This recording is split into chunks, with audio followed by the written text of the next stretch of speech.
You press a button and 2 hours later somebody rings the bell. The operation looks immaterial, a screen, a card, a notification. But that parcel has been moving for days. It left a shed the size of several city blocks beside a motorway, 30 or 40 kilometres from your home. It passed through an intermediate warehouse and then through a neighbourhood unit with its shutter down, where somebody placed it in a bag. Then it travelled in a van double parked while the driver ran up 2 flights of stairs. None of this appears on the screen. The question holding this video together is material and concrete. How much city does it take for a parcel to arrive in 2 hours? The mechanism is a geography of speed, organised in layers. The first layer sits far out, the enormous sheds where land is cheap and motorway access is good. The second layer moves closer, mid-sized warehouses on the metropolitan edge. The third layer is already inside the neighbourhood, disguised in units that used to be shops and are now ghost supermarkets with no customers. The faster the delivery promise, the closer to your doorway the inventory must sit. And there lies the economic knot. The final stretch, from warehouse to your door, can account for more than half of total logistics cost. All the pressure lands on that stretch, which is exactly the street. The model consumes land at a scale almost nobody notices. In Spain, logistics space take-up in the 2 largest metropolitan areas alone passed 1.5 million square meters in a recent year, well above the previous decade's average. That land competes directly with productive industry and, in peripheral municipalities, with housing.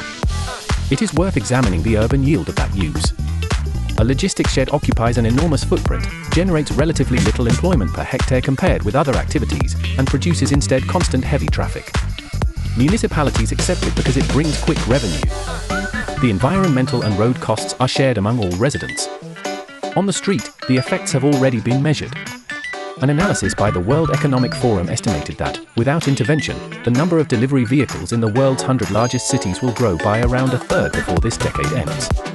Delivery emissions would rise by close to 1/3 and congestion by somewhat more than 1/5, which amounts to adding roughly 11 minutes a day to everyone's journey. Put differently, the time you save by not going to the shop is taken from whoever is driving down that street. Convenience does not vanish from the system, it changes owner and turns into shared congestion. There is a third layer, and it is the labour one. The promised speed rests on fragmented shifts, algorithmically assigned routes and delivery windows calculated to the minute.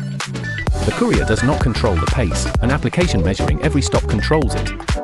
Many delivery units have no interior space for people to wait, so the waiting happens on the pavement, with mopeds lined up along the curb. Barcelona went as far as banning new ghost supermarkets across the whole city and requiring other premises to set aside waiting space for couriers, proportional to their floor area. It is a revealing detail. Planning rules had to invent a space for work the model assumed was invisible. It helps here to separate fact from interpretation.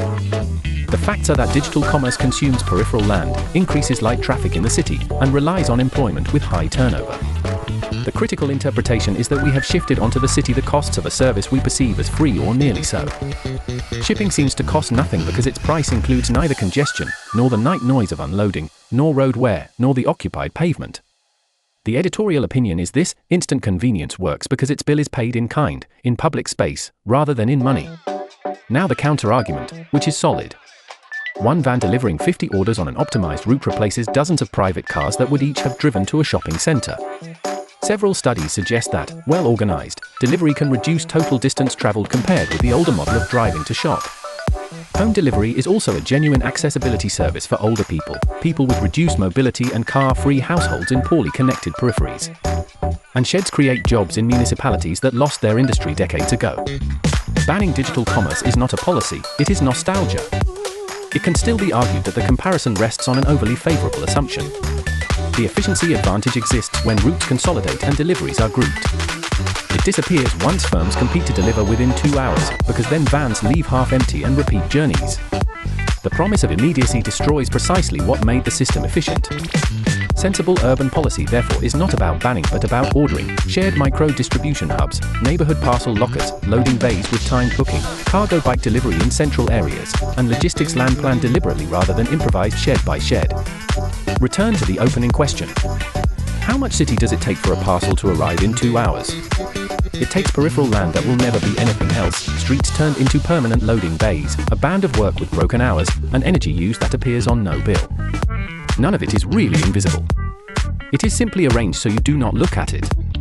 So the next time an order arrives sooner than expected, the useful question is not how they managed it so fast.